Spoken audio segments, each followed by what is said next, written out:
Yun guys, magluto tayo ng french fries ngayon.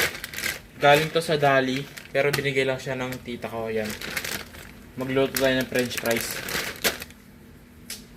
Tara, luto tayo. So, ang gagawin natin dito sa french fries is, i-ano lang muna natin siya. Gugupitin muna natin dito, tapos tatakalin muna natin. Ay hindi, tatansyahin lang natin kasi ako lang naman kakain ito. Wait lang. So guys, lalagay natin dito. So, gugupitin muna natin ito. Pirito lang natin siya. Siyempre, ano bang ginagawa sa french fries? Pinipirito lang.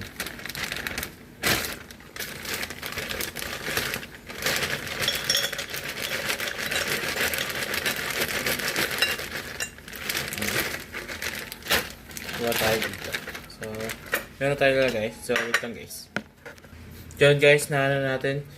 Ito na yung price natin. Pipirito na natin to. Yung price na ilagay na natin sa rep. Marami pa yon.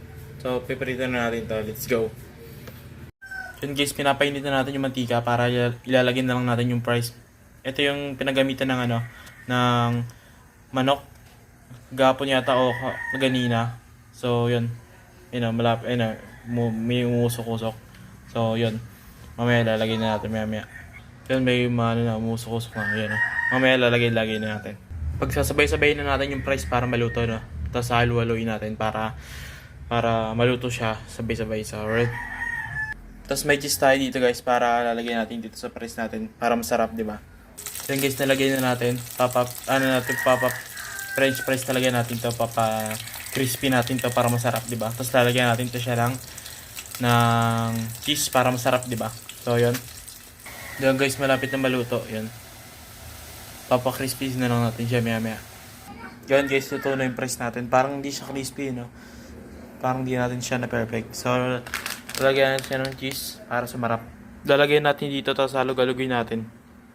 Parang sa mga, nagtitinda, diba? So, let's go.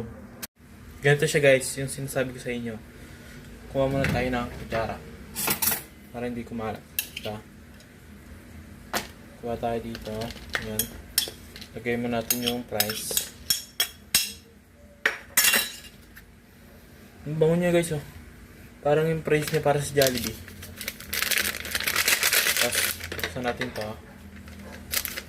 Tapos, lagay tayo. Ayan. Ito yung powder.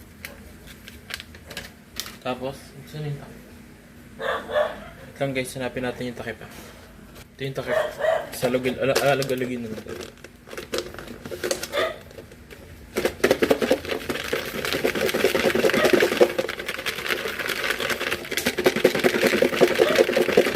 Pag kulong ka, dagdagan nyo.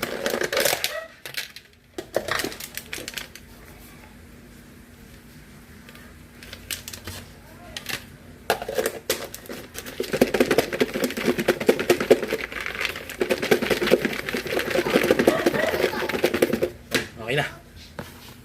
Tikman na natin guys ngayon. Op. Perfect. Kahit di siya crispy.